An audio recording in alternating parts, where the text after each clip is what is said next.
Hai Besti, apa kabarnya nih? Semoga baik-baik semua ya. Kali ini Celebrity Fresh hadir menemani Besti-Besti di rumah, tentunya dengan berbagai informasi serta fakta-fakta menarik seputar selebriti yang pastinya seru banget nih buat kita bahas. Mau awal informasi hari ini gimana kalau kita lihat cuplikan highlight yang lagi happening banget nih Besti? Langsung aja, ini dia.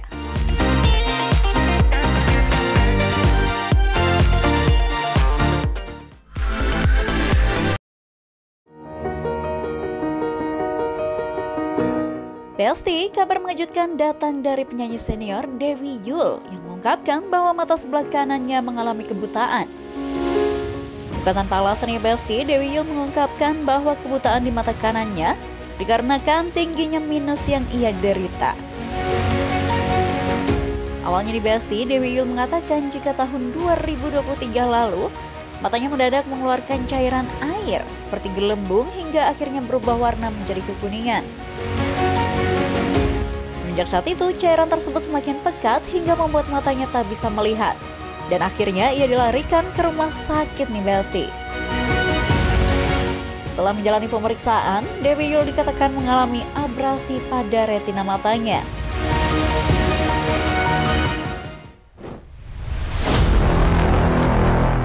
Besti usai resmi bercerai dengan Tengku Dewi pada Desember 2024 lalu.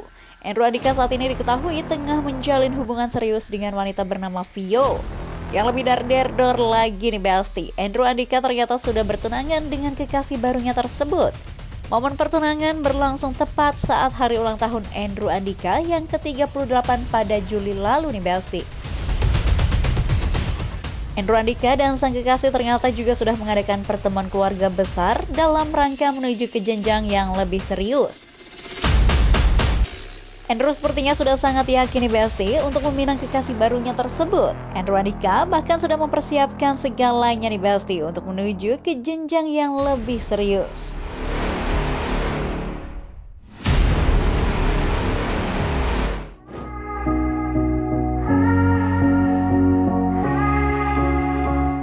Besti, setelah beberapa waktu lalu Ari Lasso kepergok datang ke pernikahan Luna Maya dan Maxim bersama dengan wanita cantik Dirly Joshua.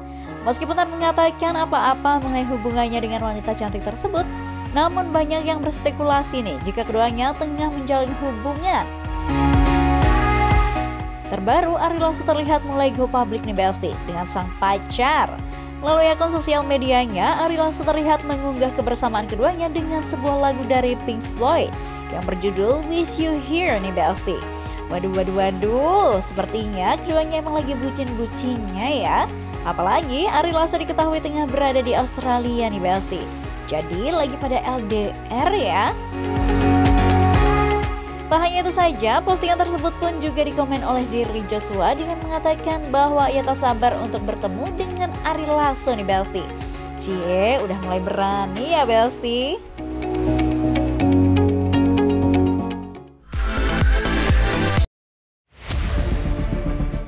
Selanjutnya ada informasi dari Nikita Mirzani yang gak ada angin gak ada hujan mencabut gugatan Wan Prestasi terhadap Reza Gladys. Waduh, kok bisa tiba-tiba gini ya Niki? Ada apa ya? Daripada penasaran langsung aja ini dia informasinya.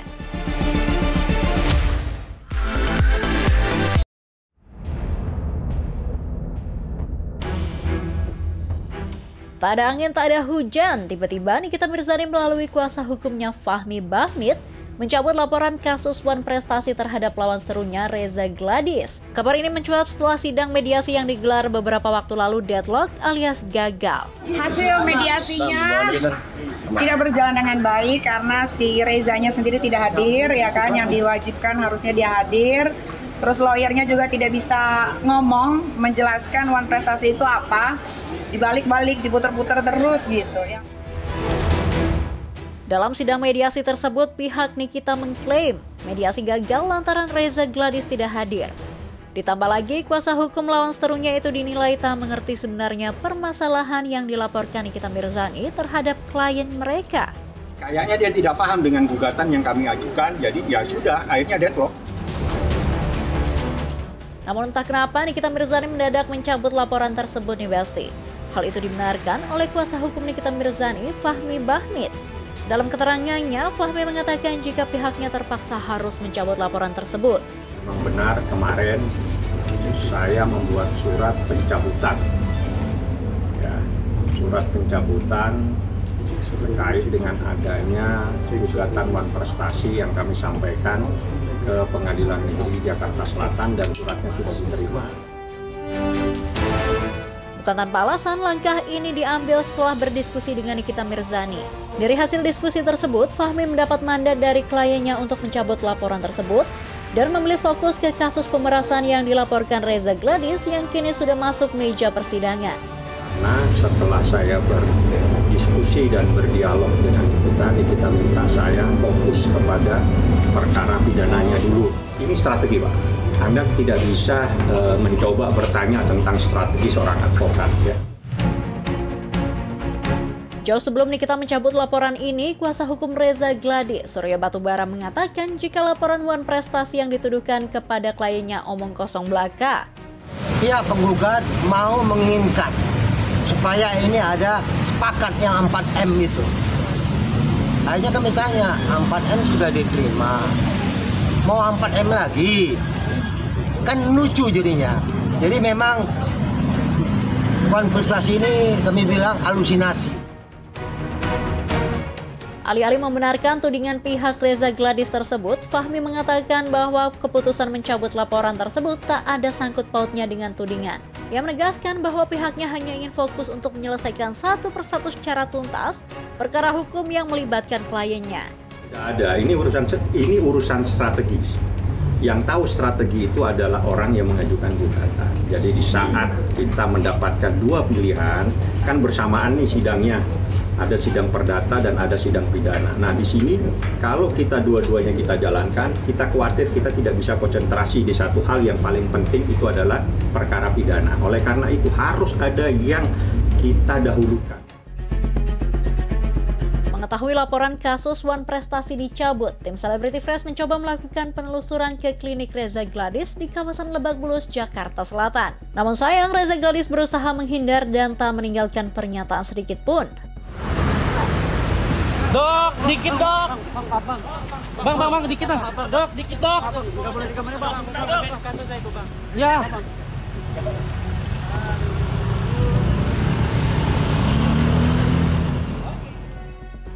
Reza Gladys enggan berkomentar terkait gugatan yang dicabut. Kali ini ia diwakilkan oleh tim kuasa hukum Surya Batubara dan kawan-kawannya di Besti. Saat ditemui di kantornya, pihak Reza Gladys justru mengaku kecewa.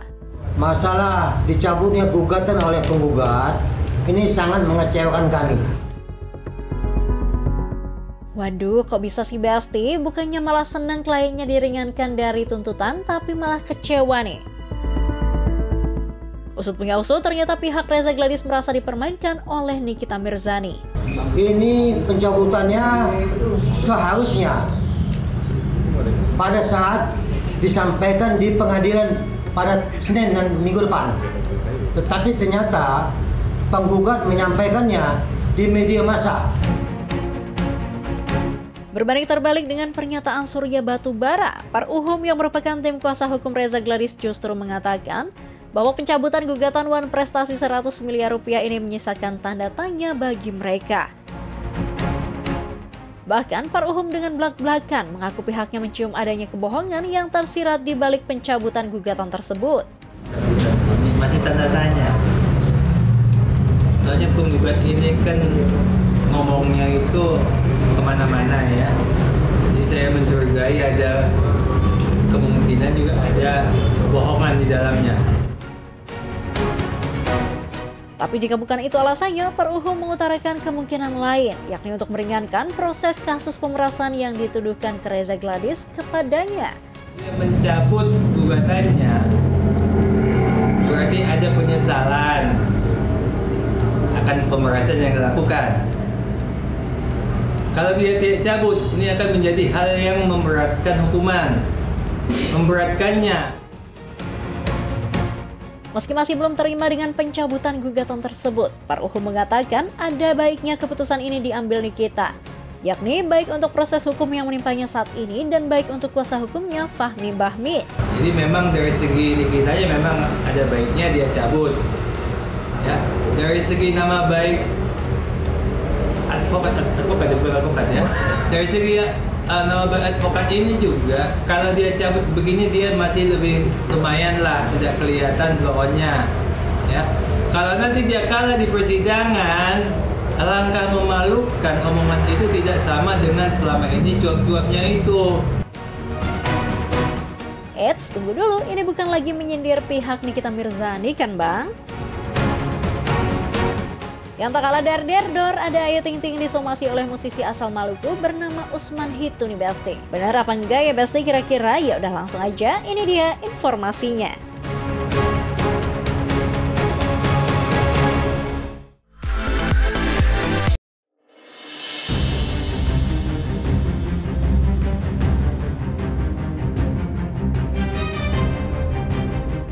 Tak ada asap kalau tidak ada api. Inilah yang saat ini menimpa pedangdut Ayu Ting Ting. Pelantun alamat palsu ini mendadak disomasi oleh seorang musisi asal Maluku bernama Usman Hitu nih Besti. Dalam pernyataannya, baru-baru ini Usman melalui kuasa hukumnya Usman Hasan dengan blak-blakan mengatakan telah melayangkan somasi kepada Ayu Ting Ting. Hal itu disebabkan kliennya Usman Hitu tak terima beberapa lagunya masuk ke dalam playlist di tempat karaoke milik Ayu Ting Ting. Untuk itu, kami sendiri dari pihak kuasa hukum, kita akan mengklaim bahwa hak cipta dan musisi ini dilakukan komersial oleh Ayu Ting Ting. Kami selaku kuasa hukum dari Usman Hitu sudah secara resmi melayangkan somasi kepada pihak manajemen, di mana kami meminta pihak manajemen untuk segera melaksanakan apa yang menjadi kewajiban, apa yang sudah tertulis dalam Undang-Undang Hak Cipta ya, Undang-Undang 28 tahun 2014. Usman selaku kuasa hukum mengatakan surat somasi secara terbuka ini dilayangkan bukan tanpa sebab nih Besti. Kliennya Usman Hitu hingga saat ini tidak mendapatkan hak royalti sebagai pencipta 5 lagu yang masuk dalam daftar playlist di Ayu Ting Ting Karaoke. Dan klien kami sampai saat ini mengaku belum menerima royalti apapun, baik dari Ayu Ting Ting Karaoke maupun dari LMK. Dan oleh karena itu, kami memberikan somasi ataupun teguran secara tertulis kepada mereka untuk melaksanakan kewajiban.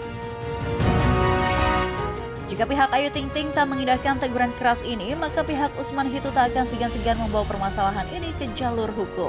Apabila dalam somasi kita memberikan waktu 3 kali 24 jam kepada mereka untuk menanggapi somasi kita, dan apabila tidak ditanggapi, tentu kami akan melakukan upaya hukum berikutnya. Permasalahan ini mencuat ke publik ketika Usman mendapat laporan bahwa ada beberapa lagunya yang masuk daftar playlist di tempat karaoke milik Ayu Ting Ting yang berlokasi di Margonda, Depok nih Besti. Tak ingin menelan mentah-mentah aduan tersebut, Usman pun langsung mendatangi tempat karaoke Ayu Ting Ting di Depok. Alhasil, ia menemukan sedikitnya ada 5 lagu yang masuk dalam daftar playlist lagu di tempat karaoke tersebut.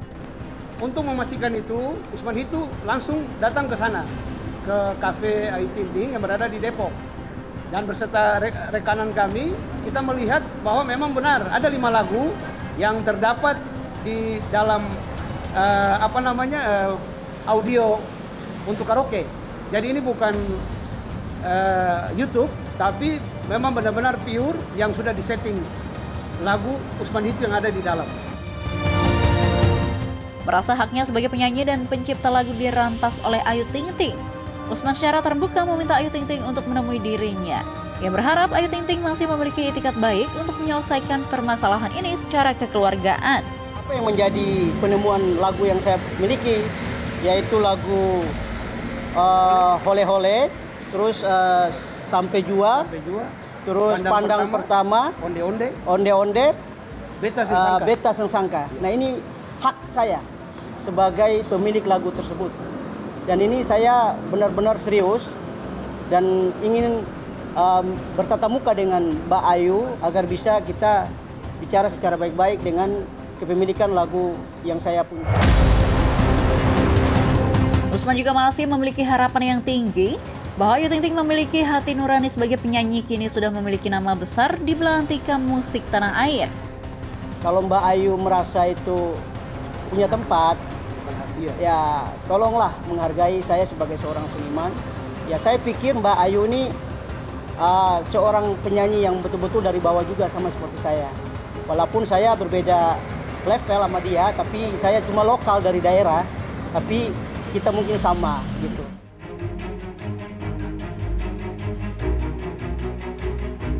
Gayung bersambut, teguran keras yang dilayangkan pihak Usman itu langsung ditanggapi oleh Rico selaku pemilik Ayu Ting Ting Karaoke nih Besti. Ia menegaskan bahwa permasalahan hukum yang menyeret bisnisnya tak ada sangkut pautnya dengan Ayu Ting Ting. Semua ini pure berurusan dengannya sebagai pemilik kafe atau tempat karaoke yang dipermasalahkan Usman itu. Brand Ayu Ting Ting Karaoke itu punya saya, brandnya. Nah, Ayu Ting Ting itu hanya brand ambassador. Jadi jika ada kasus-kasus hukum di Ayu Ting Ting Karaoke itu nggak ada hubungannya ke Ayu Ting Ting, itu ke aku, ke manajemen karaoke. Mengenai tempat karaoke-nya disomasi Usman, Rico dengan tegas mengatakan tak gentar. Pasalnya hal ini sudah ia serahkan kepada pihak terkait yakni LMKN. Kalau untuk somasi sendiri kita sudah serahkan ke LMKN, tadi sudah ke atas, sudah ketemu juga, jadi memang ranahnya ranah LMKN, jadi aku sih langsung serahkan ke LMKN aja, karena memang ikutin regulasi yang ada itu, memang regulasinya harus ke LMKN.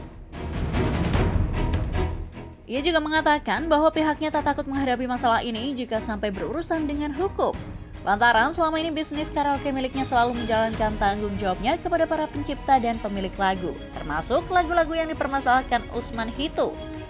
Ya, dari awal buka sampai sekarang itu kita bayar terus.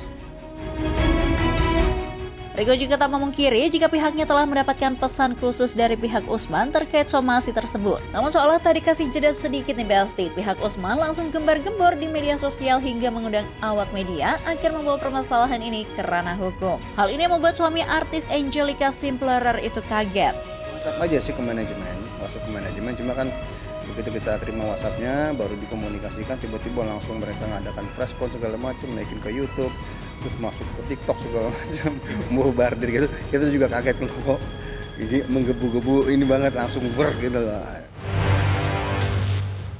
Bukan hanya isapan jempol semata, hal senada juga diungkapkan oleh pihak LMKN yang diwakili oleh Handri Noya selaku koordinator pelaksana harian LMKN yang mengatakan jika pihak Usman tak patut mempermasalahkan lagu-lagu tersebut.